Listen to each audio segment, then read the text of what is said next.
Okay, students, so welcome back to your biology channel. So today we are starting with the chapter Human Evolution. Now, what is evolution? Okay, so evolution is nothing but a slow process where complex forms of organisms emerge from simple beings. ठीक है, throughout millions of years. मतलब जैसे कि हमने early में पढ़ा था, right? जैसे कि हम स्टोन एज में जैसे कि हम केव्स में रहते थे, बट उससे हम बहुत डेवलप हो चुके हैं अभी, right? We stay in modern cities, right? We known as the modern man, right? लेकिन तब मतलब millions of years ago we were not like this, right? There were no houses or there were no cities or civilization, ठीक है?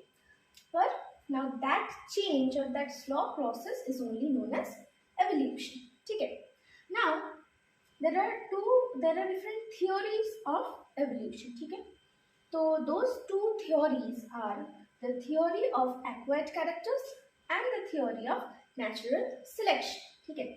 Now सबसे पहले let us discuss about theory of acquired characters. Now this theory, also known as Lamarck's theory, just because it was introduced by Jean-Baptiste de Lamarck, ठीक है? Now this theory, or it can be also known as the theory of use and disuse, ठीक है? इस theory में दो चीज exist करते हैं, ठीक है? The use and disuse and then the inheritance of the acquired characters. Now ये use and disuse क्या है, ठीक है? तो he said that there were few characters of features of our body which were used and few of them were disused. जो हम use करते थे वो अब तक हमारे पास एग्जिस्ट करते हैं, और जो यूज नहीं होते थे या फिर which were disused that got eliminated throughout the years, ठीक है? एवोल्यूशन के साथ साथ ये जो disused parts वो eliminate हो गए, ठीक है? मतलब प्रोड्यूस होना ही बंद कर दिए. उन्होंने ये थ्योरी कैसे एक्सप्लेन किया? सुनो, उन्होंने एग्जाम्पल दिया था जिराफ का, ठीक है? तो according to that there used to exist short neck giraffe, ठीक है? Now obviously that sounds weird since we have only seen the long necked ones, but पहले सुन लेते हैं, राइट? उन्होंने क्या बोला था? So he said there were short necked giraffes, ठीक है? जो ग्रास के ऊपर फीड करते थे, ठीक है? ग्राउंड फीडिंग करते थे, ठीक है? तो एक दिन क्या हुआ, फीड करते करते the grasses got finish, right?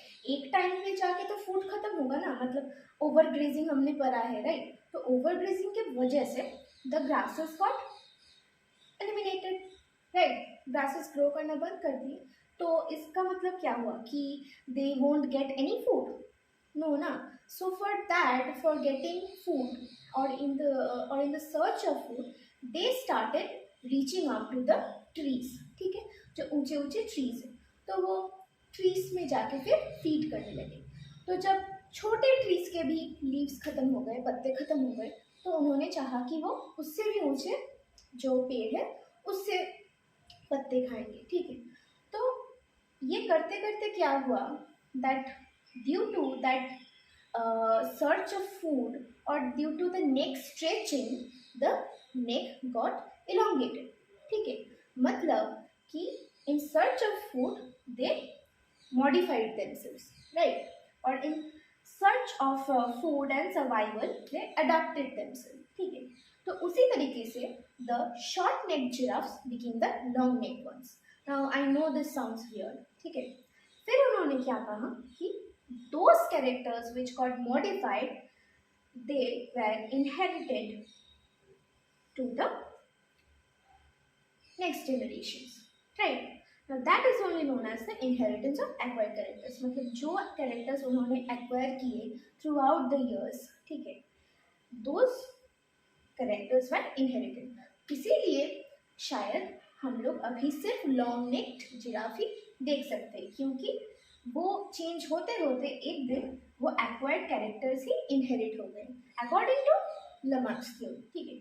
Although with the development of science this theory got discarded, ठीक है?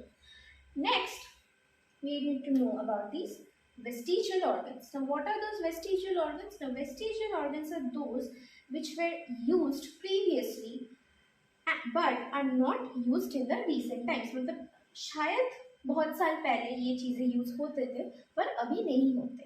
Like although it stays in our body but it is not use. ठीक है, मतलब उसका कोई फंक्शन नहीं होता. जैसे कि हमारा विजडम टीथ, ठीक है, जो एकदम एंड में ग्रो करता है. It grows between the age of 17 to 20 years old. इसका तो कोई यूज भी नहीं होता, ना ये टेयरिंग के लिए यूज होता है ना ये च्यूइंग के लिए यूज होता है. तो इट हैज नो यूज और पर्पज एट ऑल.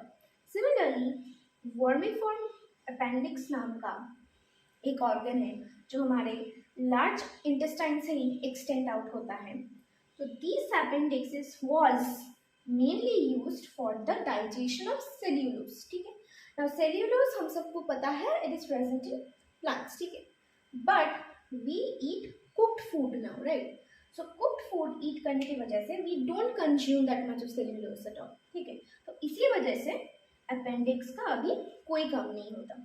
हमने कई बार सुना है कि अपेंडिक्स का ऑपरेशन भी होता है, that is it is discarded out of the body when it get enlarge when it get large and creates problem. ठीक है, तो अपेंडिक्स का भी हमारा कोई काम नहीं है बॉडी में. सिमिलरली द पिना ऑफ द ईयर, जो कि ये वाला पार्ट है, जो external part of the year, this also doesn't have any function. ठीक है, मतलब हमारे मैमल्स के लिए तो कोई फंक्शन नहीं है. ठीक है, जैसे कि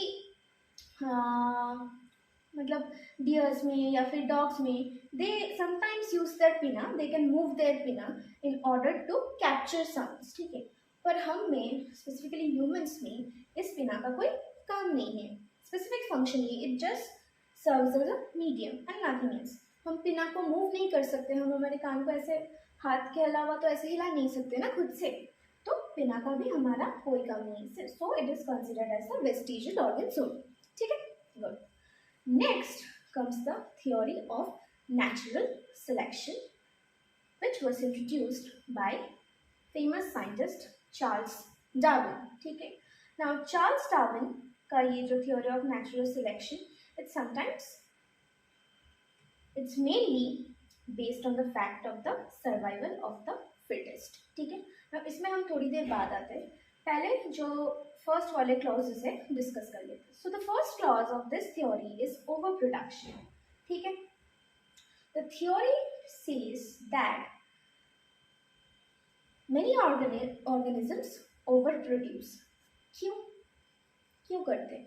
क्योंकि उनका सर्वाइवल का चांस बहुत कम होता है. जैसे कि the oysters can lay 60 to 80 million eggs at a time. I know it's scary, right? The amount is scary.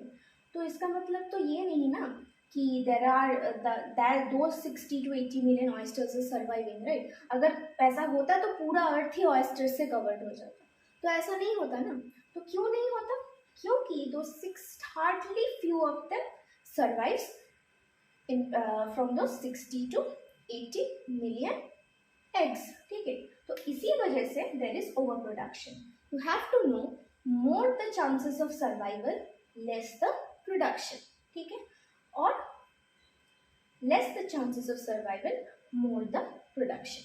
ठीक है, now next comes the struggle for existence. ठीक है, तो अब देखो अगर इतना प्रोडक्शन होगा तो obviously there will be struggle for existence, right. मतलब देखो इंडिविजुअल्स और ऑर्गेनिजम्स ज्योमेट्रिकल प्रोग्रेशन में कंटिन्यू ग्रो करते हैं. ठीक है, रिप्रोड्यूस, जैसे कि 2 से 4, 4 से 8. ठीक है, लेकिन जो फूड रिसोर्सेज है या फिर जो सर्वाइवल रिसोर्सेज है जैसे कि एयर, फूड एंड वाटर, ठीक है, वो तो लिमिटेड होता है ना एक लोकेलिटी में.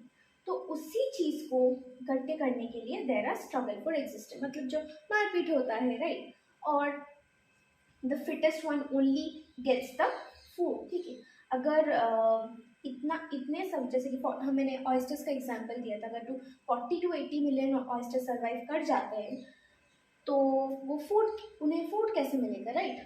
तो वो पॉसिबल नहीं है ना, राइट. तो इसीलिए there is struggle for existence. ठीक है, मतलब जिंदा रहने के लिए हमें लड़ना होगा, सिंपली यही फंडा है.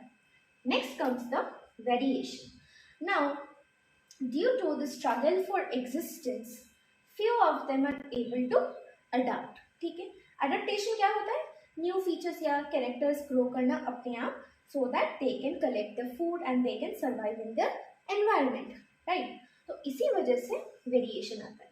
तो जो ऑर्गेनिज्म वेरिएशन ला पाता है या फिर अडेप्ट कर पाता है वो सर्वाइव कर जाता है, और जो वेरिएशन नहीं ला पाते या फिर अडेप्ट नहीं कर पाते वो सिंपली पेरिश हो जाते हैं, राइट। उसके ही ऊपर, इसी चीज़ के ऊपर बेस्ड है the survival of the fittest, मतलब जो प्रॉपरली एग्जिस्ट कर पाएगा, अडेप्ट कर पाएगा एनवायरनमेंट के साथ साथ एंड फूड कलेक्ट कर पाएगा, वो ही सिर्फ बचेगा, ठीक है।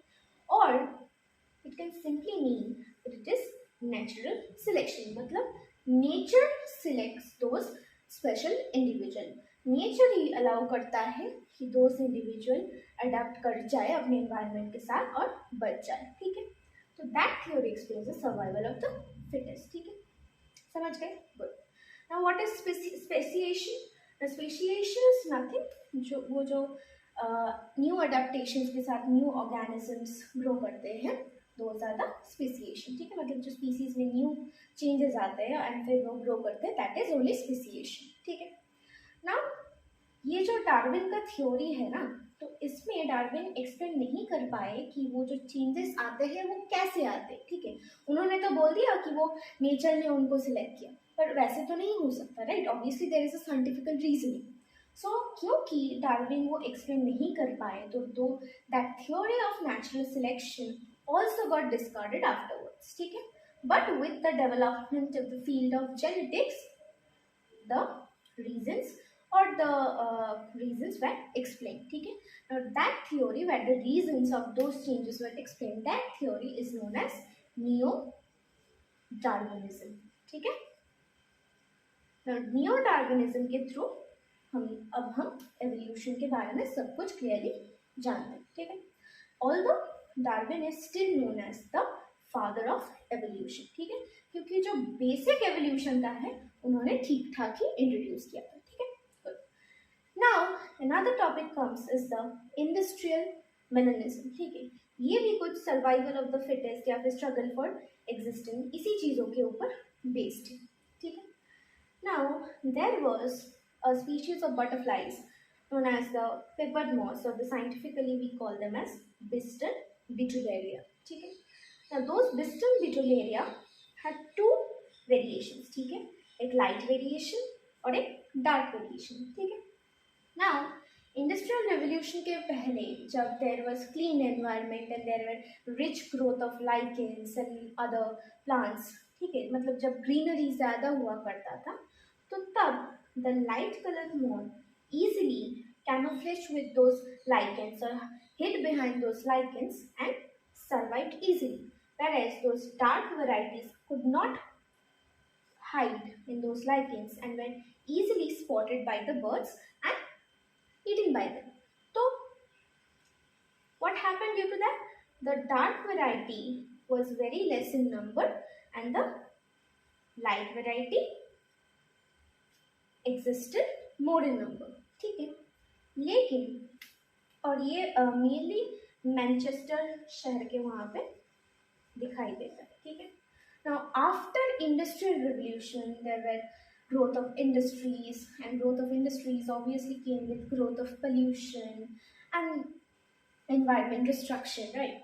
So due to that pollution क्या हुआ, जो ट्रीज के जो ट्रंक थे और भी डार्कन होते गए due to deposition of dust, smoke, जो मैले की वजह से वो काला होता गया, जिसके वजह से now the dark variety of the Biston betularia could camouflage themselves in those tree birds, ठीक है।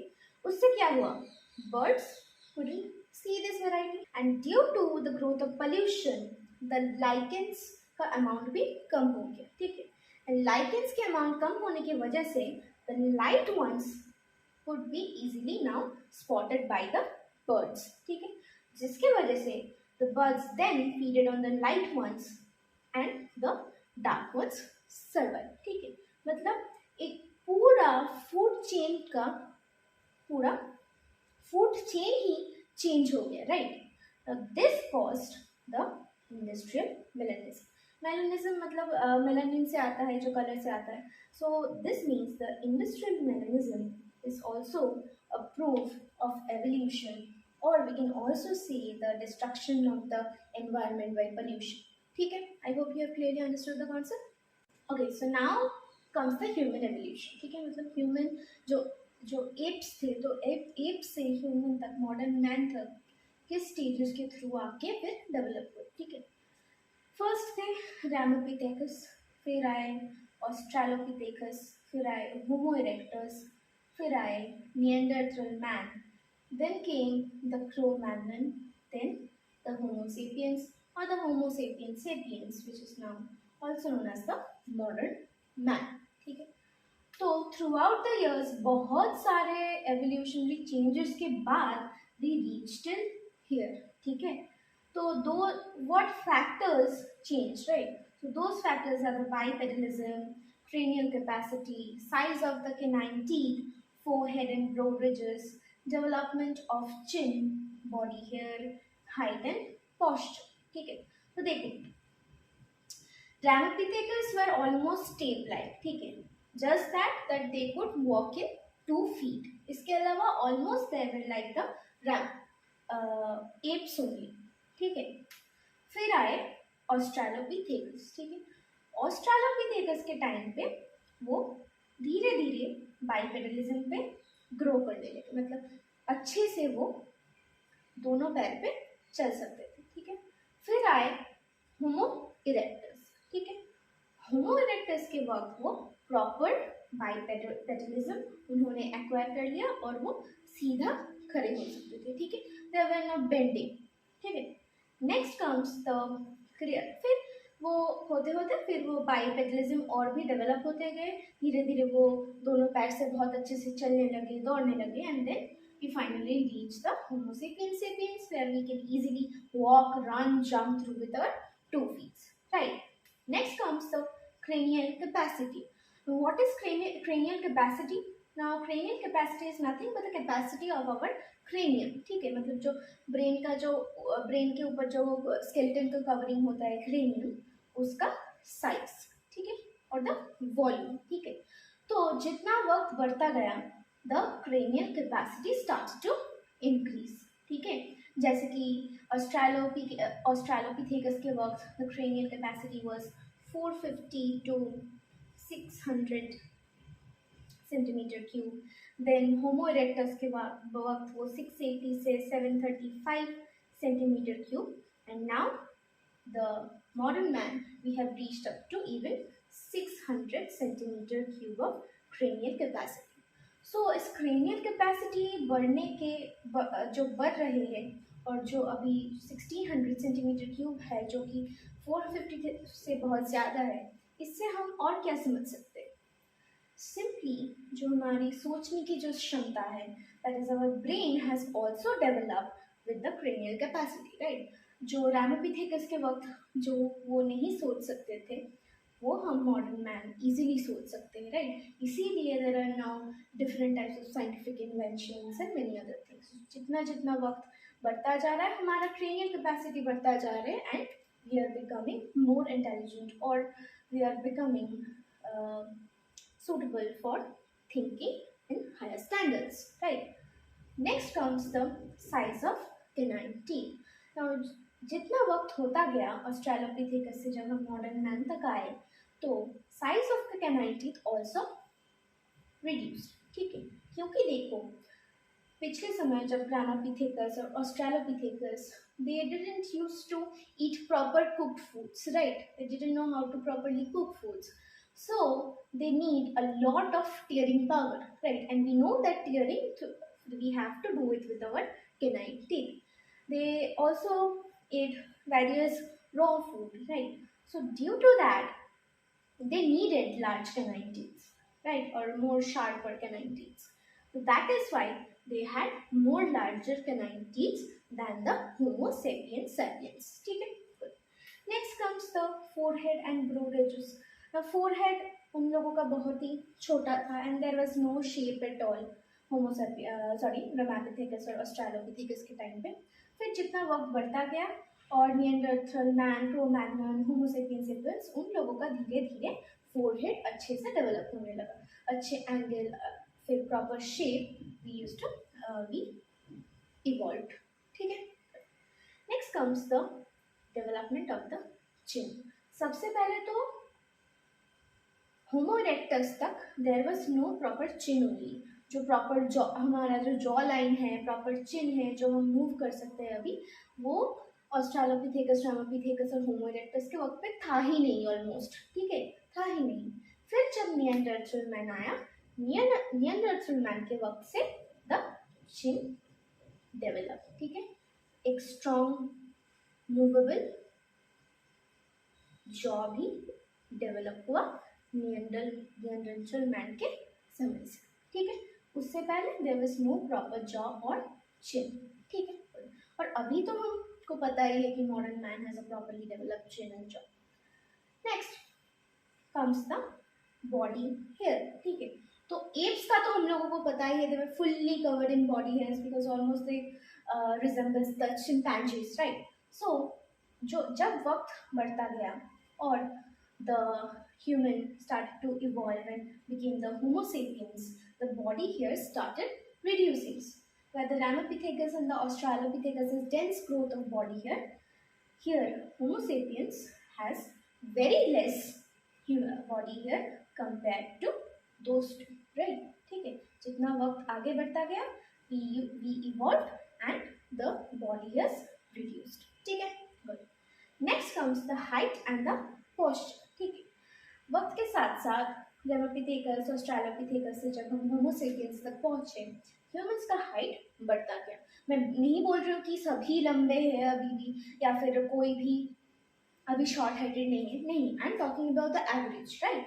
सो the height started to increase as we moved on from Ramapithecus to the Homo sapiens, sapiens और modern. ठीक है, posture तो हमको पता ही है, जो रामापिथेकस थे, ऑस्ट्रालोपिथेकस थे, बाइपेडलिज्म के वक्त हमने पढ़ा था, they couldn't stand on 2 feet properly. इसका मतलब वो बेंड होके चलते थे, या फिर मतलब स्ट्रेट पोस्चर नहीं था। पर जितना जितना वक्त आगे बढ़ता गया और हम फिर ऑस्ट्रालोपिथेकस से होमो इरेक्टस, फिर क्रो-मैग्नन और होमो सेपियंस सेपियंस तक अब तक पहुंचे, अभी हमारा पोस्चर बिल्कुल स्ट्रेट हो गया। Now we have a properly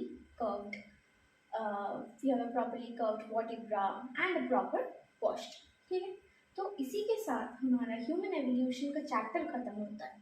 ठीक है, I hope you have clearly understood the concept. मैं ये ह्यूमन एवोल्यूशन का जो कुछ बाइपेडलिज्म, क्रेनियल कैपेसिटी का जो लिस्ट है, मैं नोट्स के साथ अटैच कर दूंगी, एंड आई होप तुम समझ चुके होंगे। This chapter is not at all complicated, so yeah, thank you for coming.